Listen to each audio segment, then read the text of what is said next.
ছোট্ট একটি বাক্য যে আমি আজ খুব খুশি কারণ আমার পরীক্ষা শেষ।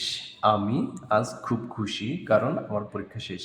এখানে যে আমি খুশি এবং তার রিজনটা দেওয়া আছে যে আমার পরীক্ষা শেষ এজন্য আমি খুশি।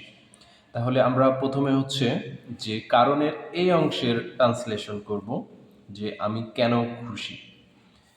আমি আজ খুব খুশি। I am very happy.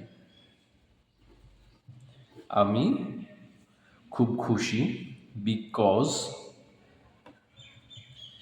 Because মানে হচ্ছে কারণ।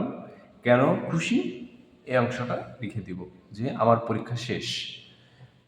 বিকজ আমার পরীক্ষা শেষ। মাই এক্সাম ইজ ইন্ড।